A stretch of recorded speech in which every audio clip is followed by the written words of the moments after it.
Faites pas attention, j'ai mis un masque dans mes cheveux, donc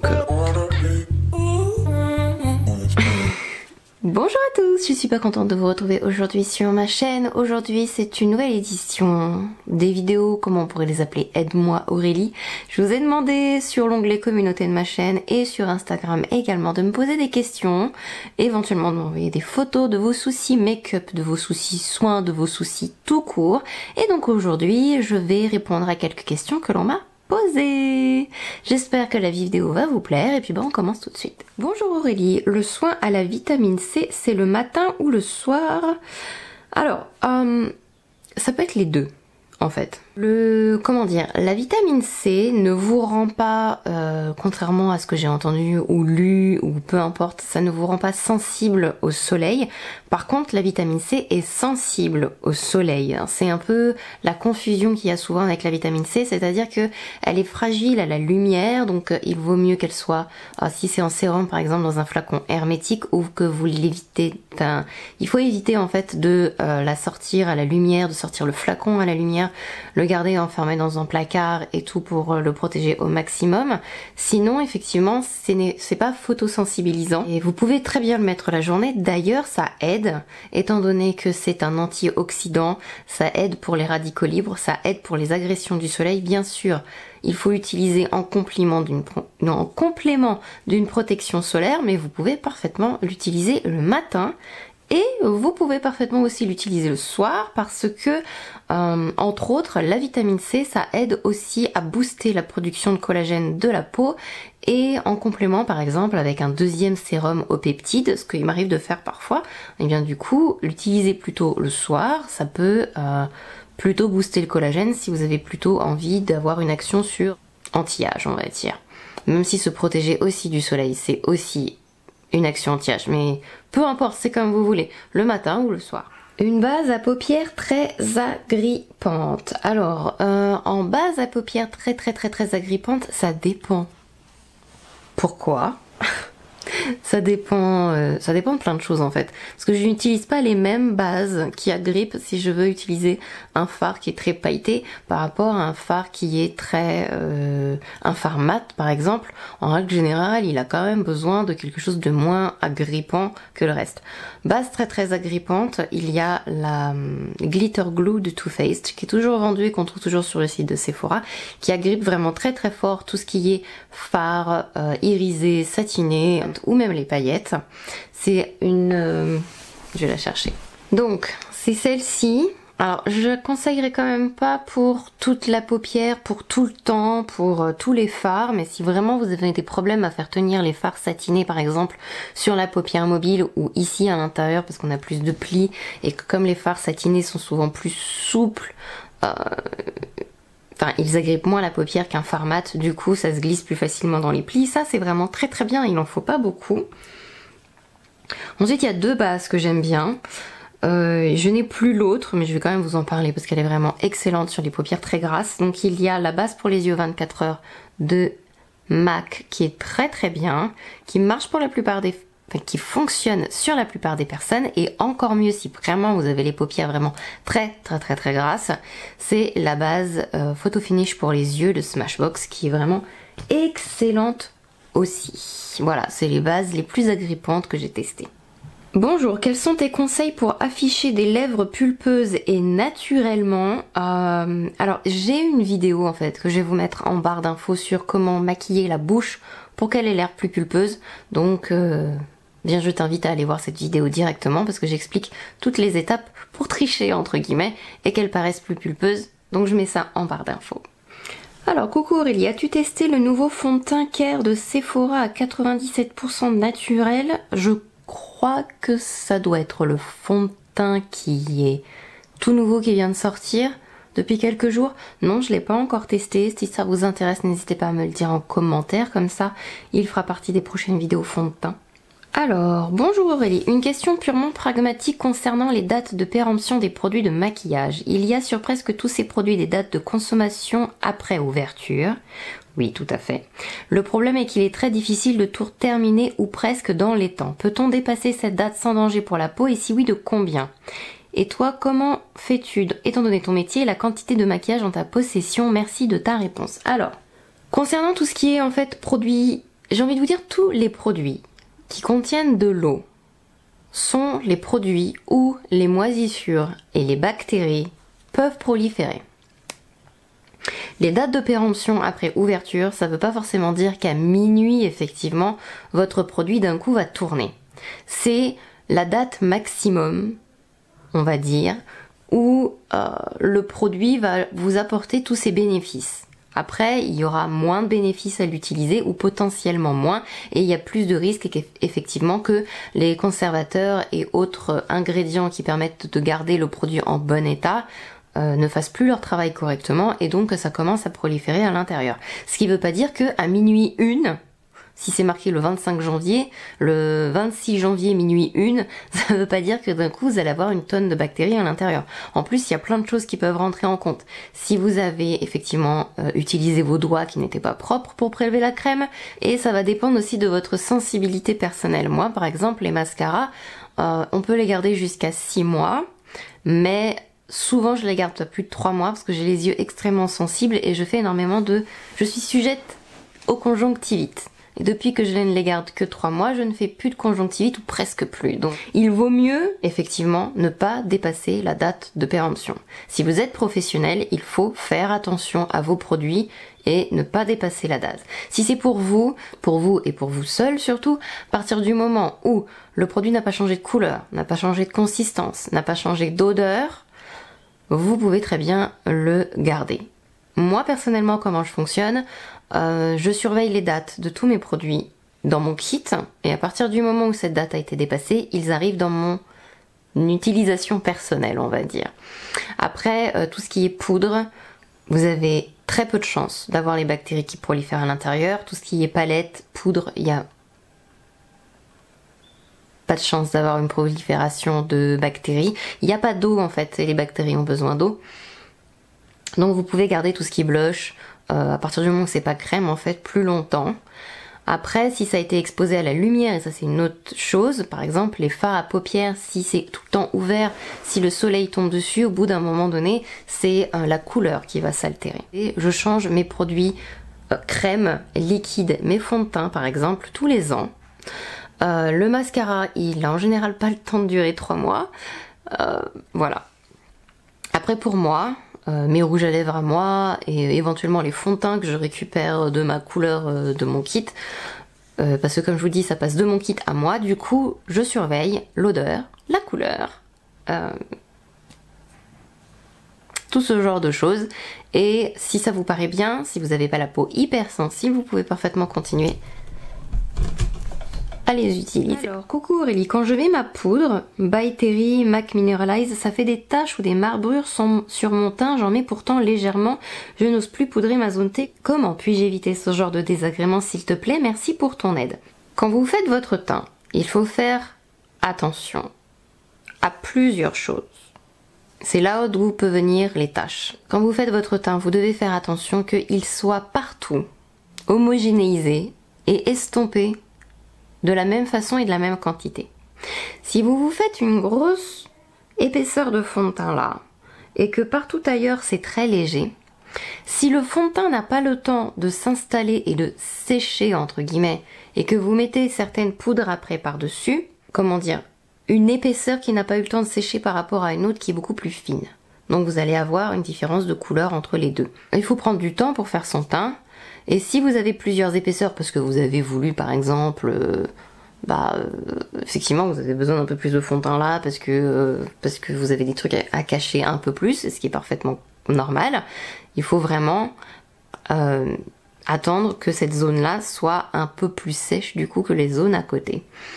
Et ce qu'on peut faire aussi pour qu'il y ait en fait autant de couches partout. Par exemple, si vous vous maquillez uniquement à l'anti-cerne, c'est pour ça que je mets en général une base partout sur le visage et qu'après, aux endroits, je mets après l'anti-cerne sur certains endroits seulement, parce qu'une fois que je vais poudrer, la poudre va accrocher partout pareil et ça fera pas de taches. Souvent, si ça fait des taches, c'est que c'est pas sec partout, que ça n'a pas été estompé correctement partout, ou que vous n'avez pas mis du fond de teint partout et que du coup la poudre va accrocher certains endroits et pas d'autres. Forcément la peau nue, les poudres n'accrochent pas pareil et du coup ça va vous faire des taches partout. Surtout que les poudres colorées en général foncent un tout petit peu les produits pour le teint. Donc voilà, après je ne te vois pas te poudrer, donc je ne peux pas te dire exactement d'où vient le problème, et ça peut venir déjà de toutes ces petites choses-là. Donc à toi de voir éventuellement d'où peut venir le souci par rapport à tout ce que je viens de te dire. Et j'espère que ça va t'aider. Alors, bonjour Aurélie, je me demande comment choisir une texture de fond de teint adaptée à sa peau, ainsi que la bonne couleur quand on n'en a jamais mis. Par ailleurs, j'ai des taches de rousseur et je trouve que le fond de teint fait toujours masque quand j'essaye d'en porter. Comment je vais répondre à toutes tes questions? Alors, question numéro 1. Choisir une texture de fond de teint adaptée à sa peau. Le truc basique qu'on apprend à l'école, c'est de voir par rapport à son type de peau. Par exemple, les peaux grasses vont beaucoup mieux s'accommoder des fonds de teint poudre, par exemple. Même si, à l'heure d'aujourd'hui, elles peuvent utiliser, sauf si elles ont énormément de texture ou si elles sont déshydratées ou si elles ont des petites croûtes de cicatrisation sèche. Mais des fonds de teint mat, elles peuvent parfaitement les porter. Des fonds de teint avec des textures un peu plus épaisses, qui sont souvent les fonds de teint mat d'ailleurs. Et plus on va aller vers la peau sèche, et plus il va falloir des fonds de teint qui sont plus... on peut utiliser les fonds de teint fluides, les fonds de teint crème, à condition qu'ils ne soient pas matifiants mais plus un côté glowy. Enfin maintenant on fait tellement de fonds de teint de plein de choses, c'est hyper dur de vous dire ça comme ça, mais peau sèche, liquide, crème, peau grasse, c'est poudre. Voilà, ça c'était la base, c'est ce qu'on apprenait à l'école. C'est vrai que maintenant avec toutes les textures, tous les trucs qu'on sort, c'est un peu plus compliqué, mais voilà. La bonne couleur quand on n'en a jamais mis, vraiment c'est d'essayer. Essayer d'aller en parfumerie, je sais que c'est pas forcément la super bonne période, demander des échantillons des couleurs pour pouvoir les tester. Ensuite, ça va dépendre. On n'a souvent pas la même couleur en haut, en bas que là. Il faut voir comment la personne va être habillée, comment vous allez vous habiller, comme le résultat que vous aimez, et surtout voir, comment dirais-je, comment vos couleurs en fait tout simplement. Moi j'ai parfois des clientes qui ont la même couleur sur le visage, la même couleur ici, mais pas la même couleur dans le cou qui est plus pâle. Dans ces cas-là, ce que je vais faire, c'est maquiller de la même couleur. Le plus souvent, je vous dirais qu'il faut essayer de vous maquiller par rapport à votre buste. Là. Rares exceptions, si vous avez un col roulé, vous n'allez pas faire par rapport à une partie du corps qu'on ne voit pas. Mais il faut voir l'ensemble, ce qu'on va voir quand vous êtes... ce qu'on va voir en fait de vous, tout simplement. Si vous avez un grand décolleté, que votre décolleté est un peu plus foncé, alors sans aller à l'hyper foncé si vous avez cramé sur le corps, mais il faut essayer d'harmoniser en fait l'ensemble. Donc, et ça, si vous ne vous êtes jamais maquillé, c'est quelque chose qu'il va falloir tester et regarder à la lumière du jour et tester aussi à la lumière artificielle. On dit souvent qu'il faut que tester à la lumière du jour, mais tester aux deux. Enfin, sauf si vous vous maquillez que pour le jour. Mais essayez de tester aux deux, que ça ait l'air le mieux dans les deux et au plus proche de votre peau. J'ai des taches de rousseur et je trouve que le fond de teint fait toujours masque quand j'essaye d'en porter. C'est peut-être que du coup tu essayes d'avoir une texture qui est trop épaisse ou trop mate du coup. Les personnes qui ont des taches de rousseur et qui n'ont rien contre le fait de cacher leurs taches de rousseur, j'aime beaucoup le Ultra HD de Make Up For Ever. J'aime beaucoup le Dior Backstage de Dior. Et si tu as la peau un peu plus sèche et que ça ne te dérange pas de porter du fond de teint glowy, j'aime beaucoup le fond de teint de Natasha Denona, le Face Glow, ou même le Light Wonder de Charlotte Tilbury qui est vraiment pas mal et qui est beaucoup moins hydratant et glowy. Après, je pense très honnêtement que il vaut mieux faire un fond de teint léger à moyen ou moyen et corriger éventuellement vos imperfections avec un anti-cerne ou un correcteur. Et moi aussi je t'embrasse. Alors bonjour, je me demandais comment faire un joli eyeliner pour les petites paupières plus tombantes, eh bien j'ai plein de vidéos sur les eyeliners, dont une qui est sortie il y a pas longtemps, que je vous mettrai en barre d'infos, n'hésite pas à aller la voir. Bonjour, coucou Aurélie, alors j'avais une petite question au sujet du contour des yeux. Que conseilles-tu en soins ou bien pour camoufler un contour des yeux pour les cernes et les poches pour illuminer le regard, pour un contour des yeux un petit peu déshydraté et en soin un contour des yeux qu'il fasse en même temps anti-âge et camoufle rides et ridules de déshydratation. Merci à toi, bisous. Wow, il y a beaucoup de questions. Alors, mes produits préférés pour le contour des yeux. Il y a une crème qui est beaucoup trop chère, qui est de chez Guerlain. Je me souviens jamais de son nom, donc je vous la mettrai en barre d'infos. Je vous en parle très peu parce que je trouve qu'elle est beaucoup trop chère, mais elle est vraiment magnifique. Ça repulpe les yeux de folie. Il y a la crème CeraVe de CeraVe.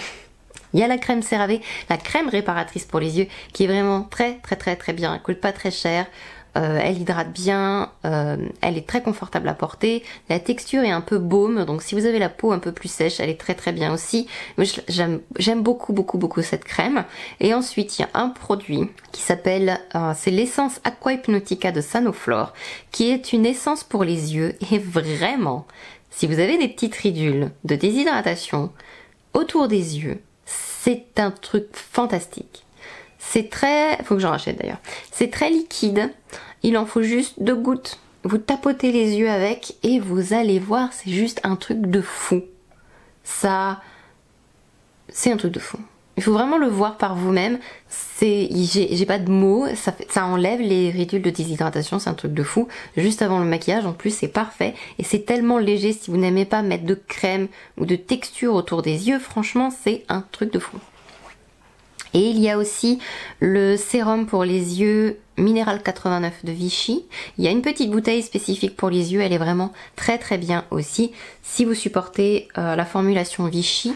Moi, il y a plein de produits chez Vichy que je ne peux pas mettre parce que je supporte pas trop ce qu'ils mettent dans leurs produits. Mais les 2 sérums Minéral 89, je les tolère plutôt bien. Un contour des yeux qui fasse en même temps anti-âge et qui camoufle rides et ridules de déshydratation. Le meilleur anti-âge que vous avez, c'est d'apporter de l'hydratation à votre peau et de la protéger du soleil.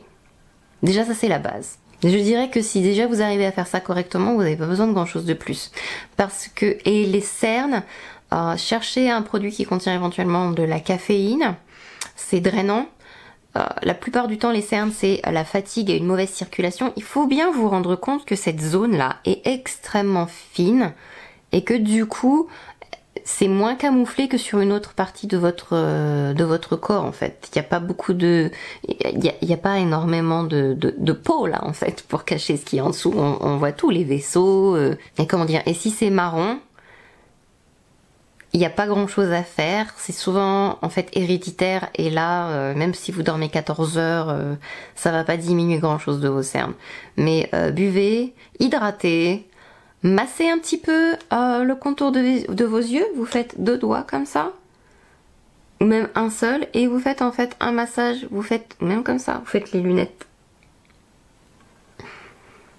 Comme ça, vous revenez au milieu, vous massez ici, vous faites ça. Comme ça. Le petit massage autour des yeux en faisant les lunettes, ça aide à activer la circulation et faites dodo. Mais sinon, oui, hydratez déjà. Je vous mets en barre d'infos ma vidéo sur le correcteur pêche qui est magique si vraiment vous voulez camoufler des cernes qui sont très colorées. Est-ce que j'ai répondu à tout? Et alors les poches... Il me semble que je vous ai déjà donné cette petite astuce, mais il faudrait vraiment un modèle pour vous expliquer. Il faudrait faire une vidéo. Bon, en ce moment, on va être trop confiné, je pense, donc bref. Quand vous avez une poche, il faut réfléchir à... comment dire? Vous savez que une couleur un tout petit peu plus claire, ça fait remettre en avant. Une couleur un peu plus foncée, ça fait reculer. Vous devez penser à ça en fait quand vous voulez corriger votre poche. Il va vous falloir 2 couleurs d'anti-cerne. Une qui est un tout petit peu plus claire et une qui est un peu plus foncée. Là où en fait c'est trop en avant, vous mettez la couleur qui est un petit peu plus foncée. Et là où vous avez vraiment le creux et où ça fait une ombre, vous mettez la couleur plus claire pour le refaire revenir en avant. Donc comme ça en recule et ça en avance haute. Et ça cache un peu et visuellement on a l'impression que y a plus de poche. Pourrais-tu s'il te plaît donner des conseils pour mettre un anti-cerne sur un contour des yeux marqué malgré l'hydratation, correcteur, anti-cerne que je poudre pas, il file dans les ridules même si j'y vais par parcimonie. Eh bien peut-être que ton anti-cerne tu devrais le poudrer. En fait, merci pour ton aide, de gros bisous. Gros bisous à toi aussi. Non mais très sérieusement, c'est pas obligé de poudrer un anti-cerne, mais il y a beaucoup d'anti-cernes qui vont devoir quand même être poudrés parce qu'ils vont filer. Ensuite, il y a toujours un peu de matière qui va filer dans certaines de vos ridules. C'est quelque chose que vous ne pouvez pas éviter parce que votre peau bouge et que ça reste une matière crème et que forcément en bougeant, ça se faufile dans le pli. Comment vous dire? Le produit reste coincé dans le pli. Donc forcément, il peut pas aller ailleurs, vous voulez qu'il aille où? Donc soit il y a plusieurs petites choses à faire. Si vous avez vraiment des petites ridules près des yeux comme ça, quand vous mettez votre anti-cerne, vous allez en dessous et vous n'allez pas aussi, déjà il n'y a pas besoin forcément d'aller aussi près de la racine des cils. C'est un endroit que vous allez maquiller de toute façon, donc vous allez un peu en dessous. C'est surtout là qu'on veut mon anti-cerne n'est pas assez camouflant, j'aime pas cet anti-cerne, bref. Donc c'est là qu'on veut camoufler, c'est pas là, donc vous n'avez pas besoin d'aller aussi haut avec votre anti-cerne. Il vaut mieux mettre, vous voyez j'ai une ridule là par exemple, je vais mettre mon produit partout autour et je vais en mettre moins à cet endroit là. Et deuxième chose, avant de poudrer, prenez un petit coton-tige par exemple et vous enlevez, vous attendez. C'est très important d'attendre, de voir ce qui file, de voir ce qui tient. Ne poudrez pas tout de suite. Après, avec un coton-tige, vous enlevez un peu. Ce qui a filé, c'était éventuellement de la matière en trop, même si vous n'avez pas l'impression d'en avoir trop mis. Et après, vous poudrez, une fois que vous avez fait cette petite retouche. Il y a une deuxième chose qui est importante. Si vous poudrez une matière qui a filé, ça va maintenir en place ce qui a filé. Donc, c'est pas forcément évident, mais plus vous avez de ridules et plus vous avez de rides, et plus vous devez faire des mimiques pour lisser au maximum votre peau, pour que ça se soit bien estompé partout.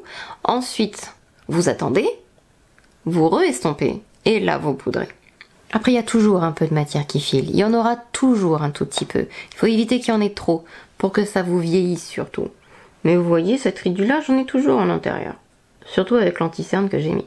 Alors, j'aimerais savoir s'il est possible d'appliquer 2 sérums différents en même temps et si oui, faut-il les mélanger ou en appliquer un en premier. Dans mon cas, il s'agit du sérum niacinamide 10% de The Ordinary et un sérum hydratant à l'aloe vera. Je précise que j'utilise ces sérums indépendamment depuis un moment et ma peau les supporte très bien. Sinon, merci pour toutes vos vidéos et tes vidéos et tes super conseils. Merci beaucoup, c'est très gentil. Oui, c'est possible. D'ailleurs, un sérum hydratant, vous pouvez le mettre tout le temps. À n'importe quelle routine que vous avez, je vous conseillerais même de le faire. Vous appliquez votre sérum hydratant, vous appliquez un deuxième sérum après qui est plus traitant. Le sérum niacinamide en plus, c'est un sérum, c'est lequel celui-là? Le The Ordinary. Il y a plus du zinc à l'intérieur, donc il vaut mieux le mettre, de mon opinion personnelle, après celui qui est hydratant. Les mélanger ensemble, ça sert à rien.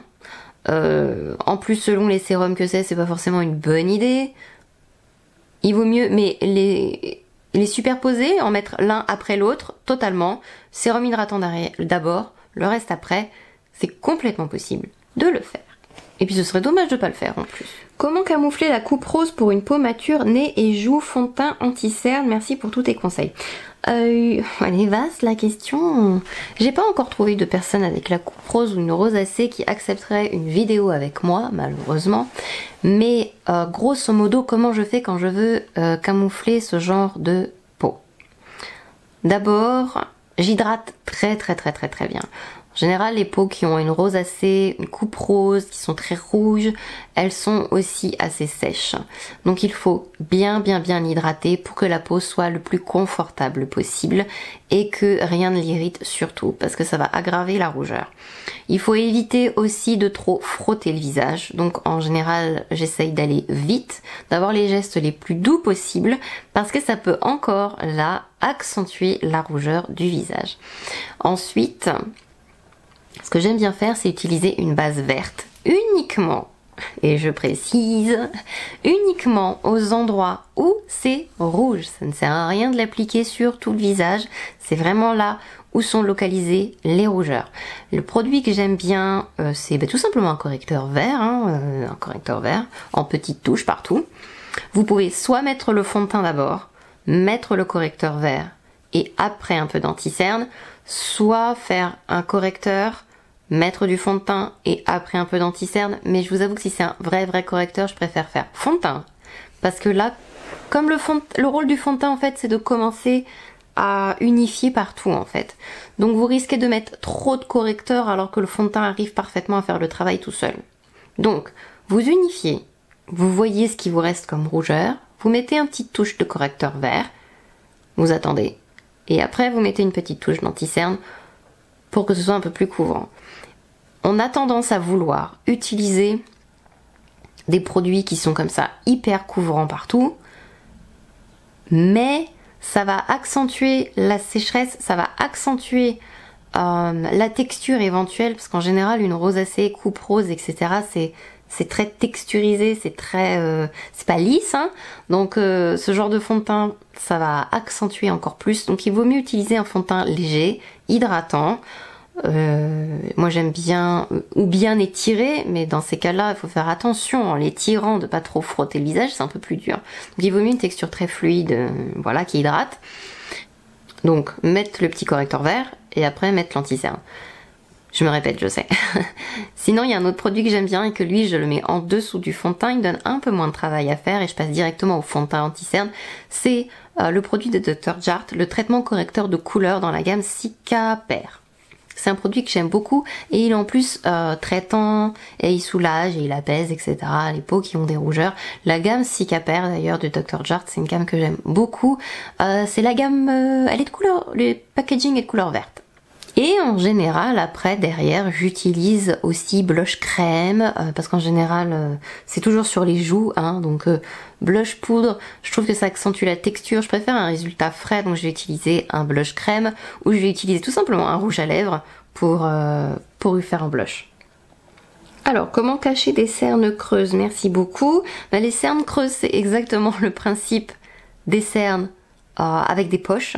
Mais c'est l'inverse, c'est-à-dire que là, comme vous avez un creux, vous voulez ramener en avant alors que la poche est en avant.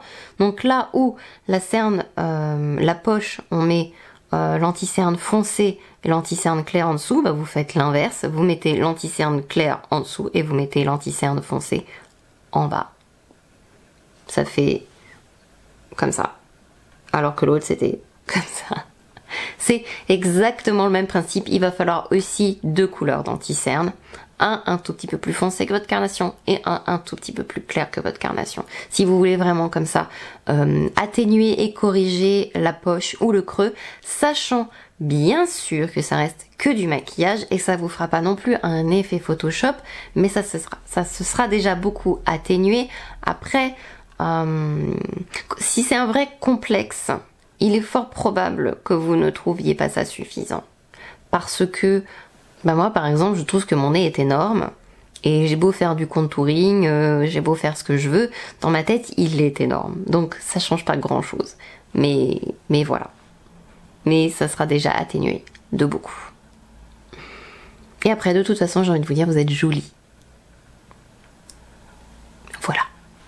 Je vous fais plein de gros bisous, j'espère que cette vidéo vous a aidé, va vous aider, que vous avez trouvé des petites astuces, ou que, enfin je sais pas, mais j'espère en tout cas que ça vous a aidé. Je vous fais plein de gros bisous, et je vous dis à la prochaine, prenez soin de vous en attendant, et bah gros bisous.